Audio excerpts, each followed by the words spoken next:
Donc, les ODD, comme je le disais, déjà le développement durable, c'est une notion qui démarre dans les années 70.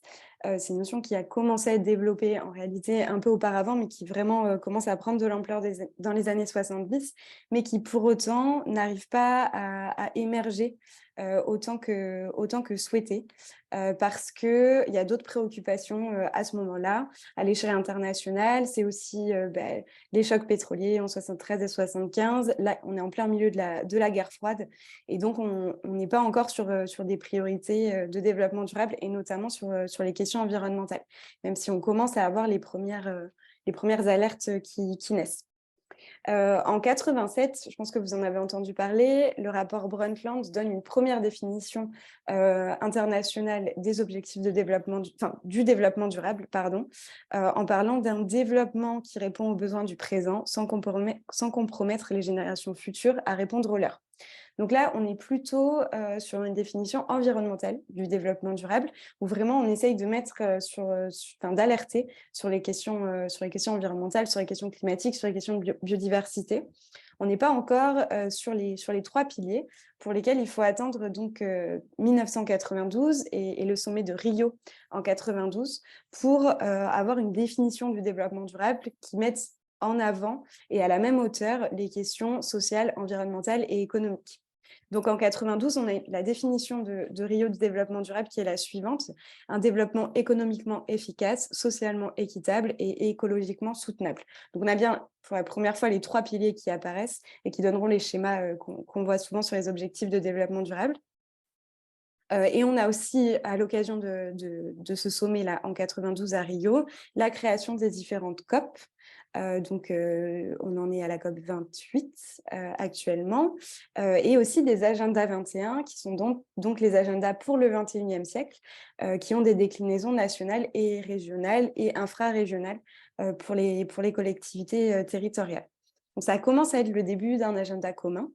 Ça commence aussi alors, pardon, il y a quelqu'un qui rentre dans la session. Donc, on commence à avoir un agenda commun, on commence à avoir une méthodologie commune pour mettre en œuvre cet agenda 21, ces agendas 21. En 2000, nous avons le sommet Donc, nous avons la création des objectifs mondiaux pour le développement. Donc, ce sont des objectifs du millénaire pour le développement, dans les objectifs du 21e siècle. On est sur un agenda entre 2000 et 2015. Il y a 8 objectifs qui sont développés, que vous pouvez voir ici. Nous avons donc un objectif sur la faim, un objectif sur l'éducation, sur l'égalité. On est plutôt sur des objectifs sociaux, avec un seul objectif plutôt environnemental, qui est donc préserver l'environnement de façon assez large. Alors, ils sont déclinés en cibles qui sont moins nombreuses que les cibles de l'agenda 2030 aujourd'hui et des 17 ODD, mais c'est une première étape. Pour autant, et c'est une première étape aussi dans les rapprochements entre les enjeux internationaux et les agendas internationaux et l'agenda environnemental qui avançait jusqu'ici plutôt en voie parallèle et qui se rejoint vraiment en 92 et qui est vraiment transformé en 2000 avec les objectifs du millénaire pour le développement. Jusqu'ici, on était vraiment sur un mouvement plutôt, si je caricature, un mouvement plutôt il faut nourrir le monde, donc l'environnement s'en occupera plus tard, et un mouvement plutôt mais il faut préserver la planète parce que de toute façon on n'avancera pas sur les enjeux sociaux. Mais on avançait quand même en voie parallèle. Et puis en 92 et particulièrement en 2000, on commence à avoir ces rapprochements-là. Ces objectifs du millénaire pour le développement, ils font quand même l'objet de critiques. La critique principale, c'est qu'ils ne sont destinés qu'aux pays du Sud, entre guillemets. Donc, ces objectifs ne sont à atteindre que pour les pays en voie de développement. Ou pour les pays les moins avancés.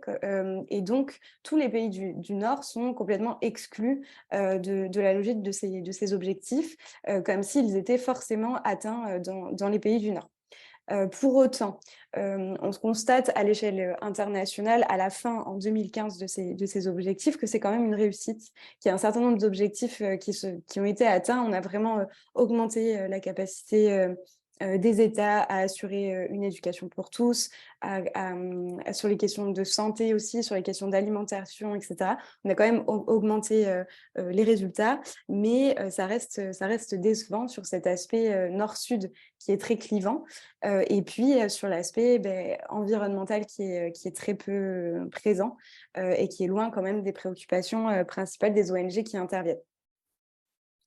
En 2002, donc à Johannesburg, il y a le sommet mondial pour le développement durable. C'est la première fois qu'on a un sommet mondial pour le développement durable. Il permet de dresser un bilan de Rio 92, de savoir un peu où on en est, et il établit des mesures à prendre pour un avenir dans un avenir proche. Donc, on dresse un bilan, on voit qu'il y a certaines choses qui n'ont pas évolué, qui n'ont pas avancé. Et donc, on essaye de prendre des mesures pour changer les choses. Donc, ces mesures, elles concernent l'eau, l'énergie, la santé, le commerce, l'agriculture, la biodiversité de façon assez large.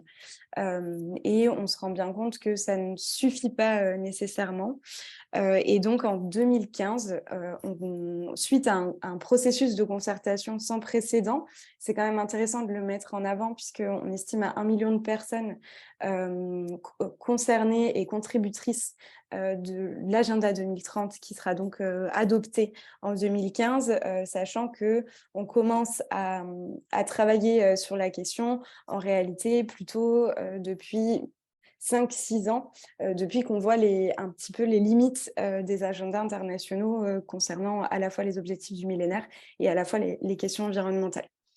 Donc, on arrive à 17 objectifs de développement durable qui se veulent exhaustifs, même si on sait que ce n'est pas le cas. Mais en tout cas, on essaye de dresser à peu près tous les éléments qui fondent aujourd'hui le développement durable et donc tous les objectifs à atteindre pour avoir une planète soutenable, et économiquement efficace et socialement équitable. Alors, ces ODD, qu'est-ce qui change ? C'est un peu la question qu'on se pose par rapport aux objectifs du millénaire pour le développement. On peut les résumer, ils ont été résumés avec les 5 P, donc par les partenariats pour la paix, pour la prospérité, pour la planète et pour les peuples. Et donc, l'objectif de l'agenda 2030, c'est de transformer notre monde. Donc, on est sur un objectif à la fois très global et à la fois très ambitieux, mais c'est un petit peu ce qui fait l'intérêt de ces objectifs aussi, ils sont ambitieux. Alors, ce qui change fondamentalement, c'est leur aspect universel. On le disait tout à l'heure, les objectifs du millénaire pour le développement concernaient vraiment une dialectique nord-sud, uniquement sud, pardon. Donc, c'est le nord qui dicte un peu ce qui va devoir être réalisé par les pays du sud s'ils veulent se développer. Et là, on change de dialectique. Là, on est dans une dialectique universelle, donc chaque pays est concerné, les objectifs concernent chaque pays et chaque acteur au sein des pays et à différentes échelles. Et donc, c'est résumé par le terme « nous sommes tous des pays en voie de développement durable ». Ensuite, ce qui change, c'est que cet aspect universel implique le fait que tous les acteurs de la société doivent contribuer à ces objectifs-là. Donc, on est vraiment, ce que je disais, à différentes échelles. Et pour respecter ces logiques d'échelle, il faut à la fois que les institutions internationales soient contributrices elles-mêmes de ces ODD, mais il faut aussi que les acteurs territoriaux, les acteurs plus locaux puissent s'aligner sur ce cadre. Alors, on n'a pas de méthode, contrairement aux agendas 21. On n'a pas une méthode prédéfinie, mais on a des objectifs communs qui souhaitent un peu aligner un cadre d'action commune. Et donc, ils sont donc universels et ils sont insécables, ce qu'on appelle, nous, insécables. Donc, on aime bien cette représentation en roue, c'est-à-dire qu'ils sont interdépendants les uns avec les autres. Alors ici, ils sont pas détaillés, on voit juste les couleurs, mais c'est cette idée-là qu'ils ne sont pas hiérarchisés. On n'a pas une priorisation d'un ODD sur un autre et on ne peut pas atteindre un ODD sans toucher les autres. C'est-à-dire qu'on ne peut pas avoir une action sur l'éradication de la pauvreté si à un moment on ne touche pas aux questions économiques, aux questions sociales et aux questions environnementales, aux questions d'égalité entre les femmes et les hommes, aux questions de biodiversité, de disparition de préservation de la biodiversité, aux questions d'accès à l'eau, etc., etc. Donc on voit bien qu'ils sont interreliés et ils nous poussent donc à avoir une approche vraiment globale des thématiques sur lesquelles on intervient et des projets qu'on souhaite développer ou des actions ou des politiques publiques qu'on souhaite mettre en place.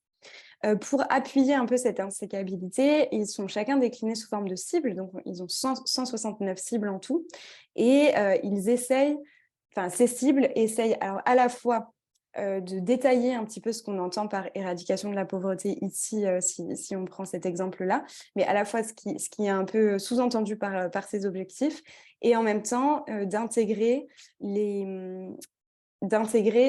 les objectifs les uns aux autres, et donc pour démontrer un peu cette insécabilité. Et enfin, sur ce qui change, on a donc la question du partenariat qui était déjà présente dans les objectifs du millénaire pour le développement, mais qui là prend une ampleur un peu plus importante dans la mesure où, alors quand on regarde les cibles de cette ODD sur le partenariat, on voit que c'est plutôt pour favoriser le multilatéralisme et favoriser l'entraide entre les États, mais on peut le faire atterrir à nos réalités, à nos pratiques, c'est ce qu'on verra par la suite, et donc nous pousser aussi à élargir un petit peu les acteurs avec lesquels on travaille. Et il y a eu la question du multi-acteur qui est très présente, et donc comment est-ce qu'on travaille avec des catégories d'acteurs qui sont différentes des nôtres. Alors, comment est-ce qu'on mesure ces ODD?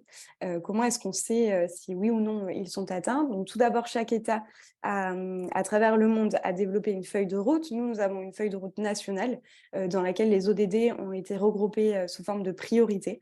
Donc voilà, on a 6 priorités en tout pour la France, et l'INSEE a développé des indicateurs nationaux et la DREAL Nouvelle-Aquitaine a traduit ces indicateurs en indicateurs régionaux. Et il y a certains bailleurs qui demandent des traductions d'indicateurs, on en parlait tout à l'heure, puisque les bailleurs sont aussi une porte d'entrée. À l'échelle internationale, le Forum politique de haut niveau suit et examine les avancées de l'agenda. Il se réunit chaque année et donc il examine certains ODD à l'échelle internationale. Et en 2000, donc là pour les conclusions du Forum politique de haut niveau de 2022, il y a des inquiétudes qui ont été soulevées par le secrétaire général de l'ONU, Antonio Guterres, en disant que on était quand même en retard et la situation internationale est assez inquiétante pour la réalisation des objectifs, et rappelle donc de la nécessité d'agir pour inverser la tendance et le besoin urgent de solidarité internationale. Ça aussi dans l'objectif de paix, l'objectif 16. Donc là, on est à une échelle vraiment globale. Et en 2023, il a été décidé qu'aurait lieu le premier sommet sur les ODD. Donc l'année prochaine, aura lieu le premier sommet international sur les ODD, sur demande du Forum politique de haut niveau. Donc, comme je le disais, on est sur un jeu d'aller-retour entre local et international. Le national fait remonter les informations à l'international pour qu'ensuite eux puissent mesurer et suivre les avancées dans l'atteinte des 17 objectifs.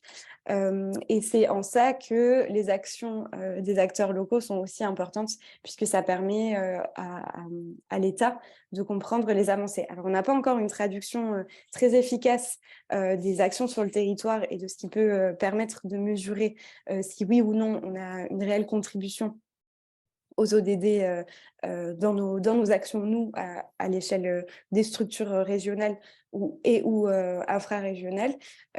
C'est pas encore très efficace, mais c'est des réflexions qui sont en cours en ce moment pour essayer de mettre en place des outils. Les collectivités ont un peu avancé sur la question puisqu'elles ont l'obligation de mesurer leur politique publique, mais à l'échelle notamment des associations ou des entreprises, c'est pas encore tout à fait efficient. Ça va certainement venir. Donc voilà les informations que je voulais vous transmettre sur les ODD. Je vous ai mis dans le PowerPoint qui sera sur le Drive quelques ressources sur les ODD. Donc vous avez le site de l'État donc Agenda 2030, qui est géré par le CGDD, le Comité général au développement durable, qui donc en France est l'instance aussi qui suit l'Agenda 2030. Les DREAL qui sont en région, celles qui mettent en œuvre aussi la politique des ODD, donc la DREAL Nouvelle-Aquitaine. Et il y a un kit de communication des Nations Unies qui vous permet de télécharger un peu tous les éléments. Des kits pédagogiques aussi qui existent. Avec, je vous ai mis le site Comprendre pour agir, qui est un site développé par Curiose, qui est une association de Poitiers, qui recense un peu tout ce qui a été développé comme jeu et comme support pédagogique pour parler des ODD ou de chaque ODD aussi. Ils ont développé des jeux pour chaque ODD. Et donc, il y a une application téléphonique et puis il y a un site pour les ODD en action, SDGs in action. Voilà sur les ODD.